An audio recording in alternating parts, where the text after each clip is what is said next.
This video is more answers to some of your questions. These are more spirituality related and things like that. So let's get straight into that. Could you tell us about enlightenment or higher self and your knowledge on how to reach this? In my book, Secrets of the Serpent Bloodline, I cover how you can get started on with the great work. I also include how to set up your astral temple, meditations and rituals that are a good start for anyone.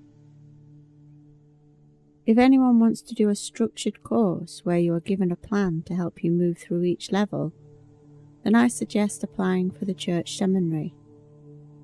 Not only does it give you a plan of action, it also gives you the tools you will need to be able to support others on their journey, as it includes some structured counselling training. I also suggest that anybody who wants to get on with it starts immediately by doing the banishing ritual every day, ideally 3 times a day, once in the morning, again in the evening, and then again just before bed. This works by clearing the energies around you and focusing your mind on the work.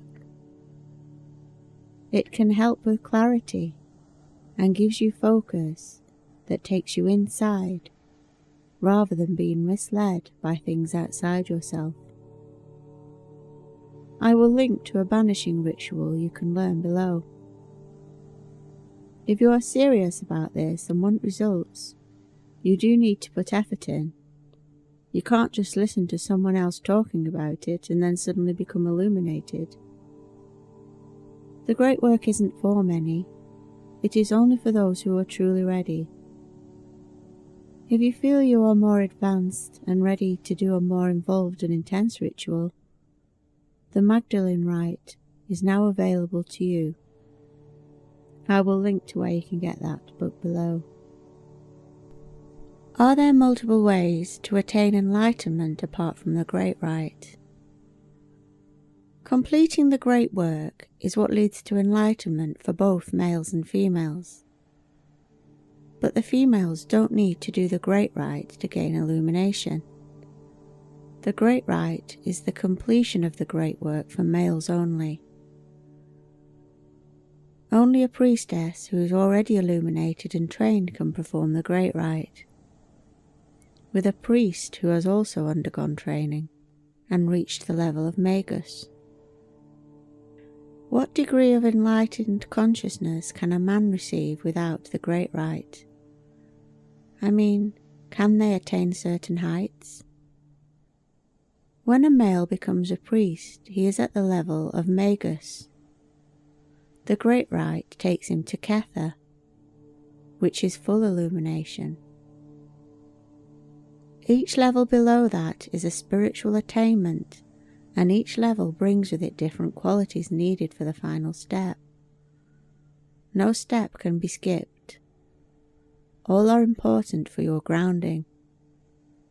If a Magus spends the rest of his days in deep meditation and removes himself from all of the material world completely, he might reach illumination alone.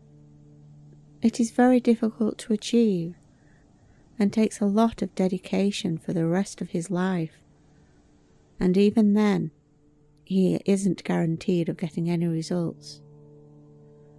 He has to be completely celibate too and not spill his seed at all. This is why the Great Rite is by far the most preferred method. Do the Akashic records really exist? The Theosophical Society did a lot of research into ancient practices of illumination, trying themselves to find answers and to try and find the teachings of the Serpent Bloodline. Helena Petrovna Blavatsky, a known fraud, came up with the word Akashic to describe something similar to something that really does exist. To the Serpent Bloodline families, it is called the underground stream. That might conjure up visions of a cave with a stream flowing through it, But what it really is our blood and DNA, our genetic memories. I suggest reading the Mary Magdalene Rite book for more information. It explains more about this. It is when someone reaches illumination and they can then access all the genetic memories going back since the beginning of time. In fact, that is how one knows when they have reached illumination good and proper. As moving up the levels, you experience all kinds of revelations, such amazing ones, things I could not begin to describe. But when you get to Kepha, you are suddenly transported astrally, all the way back in time, to the very beginnings of the universe. And then you see as life starts to form, and all the genetics that are in your line from the beginning, and it seems to last for hours and hours. But when you come back, you realize only a few seconds have passed. I just cannot begin to describe this to you. All I can say is that it's worth the effort of doing the work so that you can experience this for yourself. I am in awe by what happened, but life goes on and I have mundane matters to see to, etc. But my life will never be the same again. I have experienced something that only a few ever have, and I am eternally grateful for that, and I would love for you to experience that too. Do the eagles have ways of protecting themselves against hypnosis and manipulation? Sigils are used for protection and manipulation by eagles. Anyone practicing magic uses these powerful tools. I explain how to create your own sigils in my book, Secrets of the Serpent Bloodline, and on the Alchemist Laboratory site, I do offer the creation of custom ones for you. They are charged with the powerful magic of our order's egregore, which goes back through the serpent bloodline for thousands of years. If you order one, I will get it to you as soon as I can. Please give some insight into the kind of technology the ancient people used. Before the fall of civilization at the end of the last eon, the serpent bloodline had a lot of what you might think of as technology.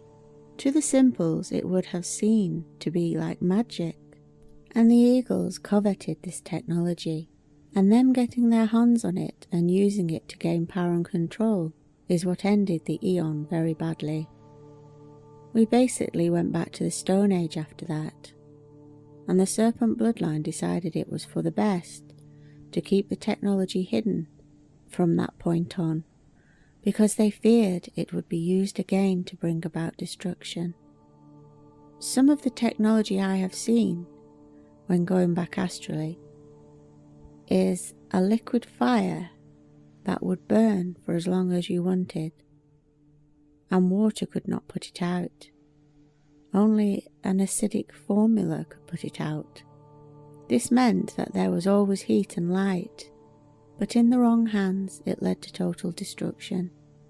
Imagine having your entire village sprayed with a liquid that would burn and not stop burning until someone got enough of the formula together to put it out, or everything was destroyed. Not good. Also, there was a very bright light beam created by reflecting energy from the sun. This was used for lighting inside of dark buildings, but again it was weaponized by the eagles because it also produced a great amount of heat, which could be used as a weapon.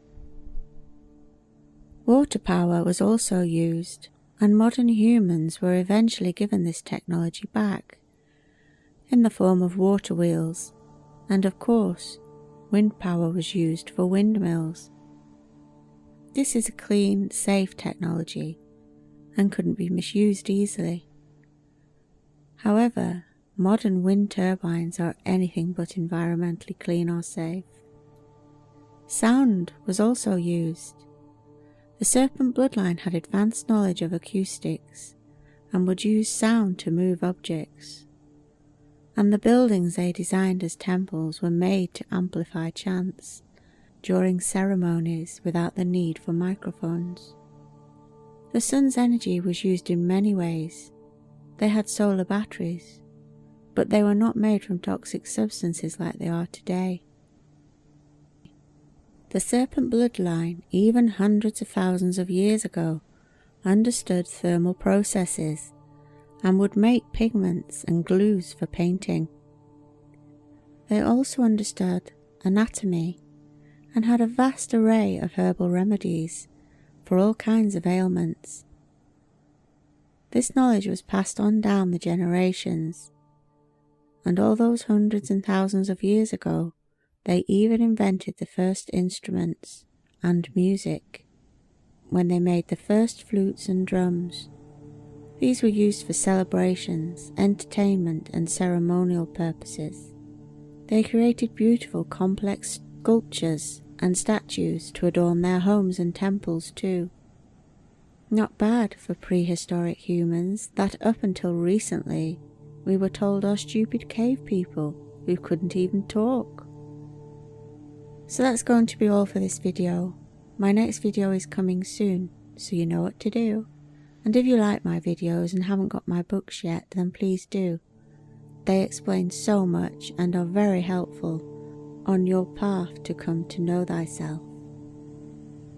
That's it for now. Bye.